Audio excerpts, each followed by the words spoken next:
Assalamualaikum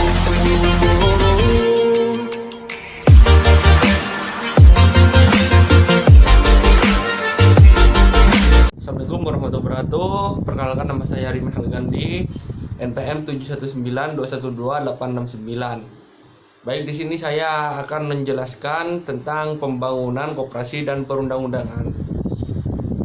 Pembangunan koperasi dalam pembangunan jangka panjang pertama adalah menunjukkan berbagai keberhasilan yang sangat berarti, baik ditinjau dari jumlah koperasi, jumlah anggota koperasi, maupun nilai usaha koperasi. Koperasi juga telah terlihat berperan aktif dalam kegiatan ekonomi rakyat dan sekaligus dapat meningkatkan kesejahteraan para anggotanya. Keadaan tersebut tercermin antara lain dari peningkatan jumlah dan ragam koperasi. Jumlah dan ragam dalam bidang koperasi, jumlah simpanan anggota, jumlah modal usaha, serta jumlah nilai usaha koperasi.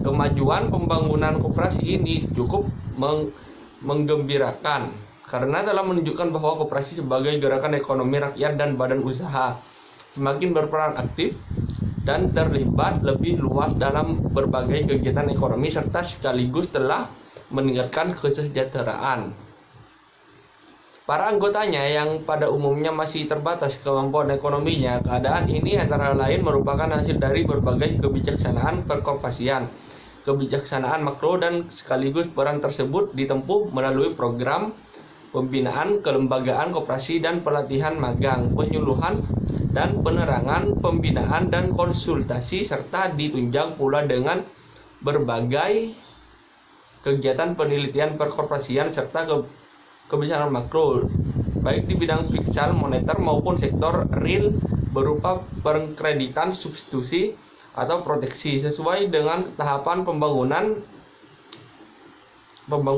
nasional. Dalam pembangunan jangka panjang pertama, peranan pemerintah dalam pembangunan koperasi pada masa itu masih besar, terutama ada kegiatan yang bersifat perintis, kegiatan perekonomian lainnya yang belum sepenuhnya mampu dilaksanakan sendiri oleh gerakan koperasi. Kebijaksanaan pembinaan usaha koperasi sejak rencana pembangunan 5 tahun pertama yang diprioritaskan untuk mendukung keberhasilan program pengadaan pangan nasional melalui koperasi unit desa. Didukung dengan pemberian kredit pengadaan pangan beserta penyediaan jaminan kreditnya yang kemudian telah memberikan sumbangan besar bagi tercapainya swasembada beras sejak tahun 1984. Sejalan dengan perkembangan pembangunan nasional yang ditandai oleh kemajuan yang pesat di berbagai sektor, di luar sektor pertanian, bidang usaha koperasi juga turut berkembang dewasa. Ini lingkup bidang usaha koperasi mencakup baik usaha pertanian maupun usaha non-pertanian seperti industri pangan, penyaluran pupuk, pemasaran kopra, pemasaran cengkeh, pemasaran susu, pemasaran hasil perikanan, peternakan, pertambangan rakyat, kerajinan rakyat, penyaluran BBM, penyaluran semen, usaha pakaian jadi, usaha industri logam dan tambak rakyat, pemasaran jasa telekomunikasi, pemasaran jasa kelistrikan, pedesaan, penyaluran kredit janda kulak atau KCK, penyaluran kredit tebu rakyat, intensifikasi atau TRI, dan lain sebagainya. Sumbangan koperasi secara nasional dalam pengadaan maupun penyaluran beberapa komoditas penting cukup besar. Kemudian gerakan koperasi Indonesia telah memiliki organisasi tunggal, yaitu Dewan Koperasi Indonesia atau Dekopin, yang berfungsi sebagai wadah perjuangan dan pembawaan aspirasi bagi kepentingan gerakan koperasi. Selain itu, selama PJP 1 juga telah terbentuk prasarana penunjang bagi PJP 2. Prasarana penunjang tersebut diantaranya adalah Institut Manajemen Koperasi Indonesia atau IKOPIN dan Akademi Koperasi atau AKOP.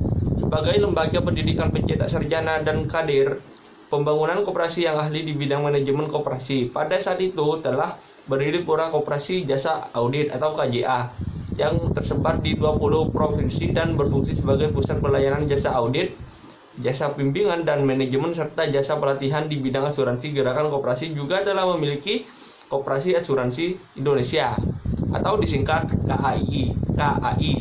Di bidang keuangan telah dibentuk perusahaan untuk pengembangan keuangan koperasi atau forum PKK yang merupakan penyempurnaan dari lembaga jaminan kredit koperasi atau LJKK dan berfungsi memberikan jaminan atas kredit kepada koperasi yang diberikan oleh bank. Selain itu telah dibentuk Bank Umum Koperasi Indonesia atau Bank Bukopin dan lembaga keuangan lainnya seperti Koperasi Membiayai Indonesia atau KPI, Koperasi Bank Perkreditan Rakyat atau KBPR, dan Koperasi Simpan Pinjam atau KSP.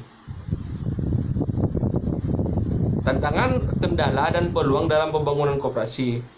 Meskipun banyak hasil yang telah dicapai dalam pembangunan koperasi selama pembangunan jangka pertama, masih banyak pula masalah yang belum terselesaikan yang harus dilanjutkan dan ditingkatkan penanganannya dalam pembangunan jangka panjang kedua sebagai tantangan untuk mewujudkan cita-cita perkoperasian seperti yang diamatkan dalam Undang-Undang Dasar 1945.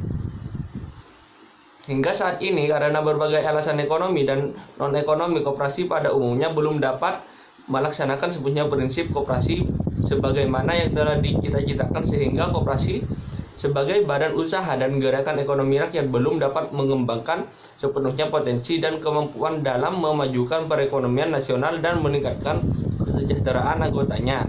Di samping itu, berbagai kondisi struktural dan sistem yang ada masih menghambat koperasi untuk sepenuhnya dapat menerapkan kaidah ekonomi guna meraih dan memanfaatkan berbagai kesempatan ekonomi secara optimal. Sementara itu, terbukanya perekonomian nasional terhadap perkembangan perekonomian dunia diperkirakan akan menghadirkan perubahan-perubahan besar dalam tatanan kehidupan ekonomi nasional. Persaingan usaha akan makin ketat, peranan ilmu pengetahuan dan teknologi meningkat, tuntutan akan sumber daya manusia yang berkualitas untuk mengantisipasi dan merencanakan masa depan meningkat pula. Kedudukan dan keberadaan koperasi makin terintegrasi dan berperan menentukan ke dalam perekonomian nasional. Oleh karena itu, tantangan dalam pembangunan koperasi dalam mengembangkan koperasi menjadi badan usaha yang sehat, kuat, maju, mandiri, dan memiliki daya saing sehingga mampu meningkatkan kesejahteraan anggota yang berujung pada meningkatnya perekonomian nasional dengan memperhatikan kedudukan koperasi.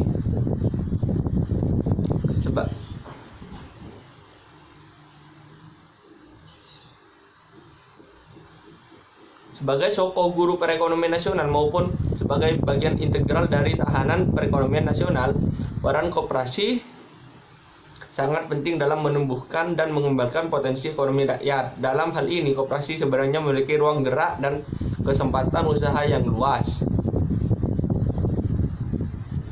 Baik, mungkin itu saja yang bisa saya jelaskan. Kurang lebihnya mohon maaf. Wassalamualaikum warahmatullahi wabarakatuh.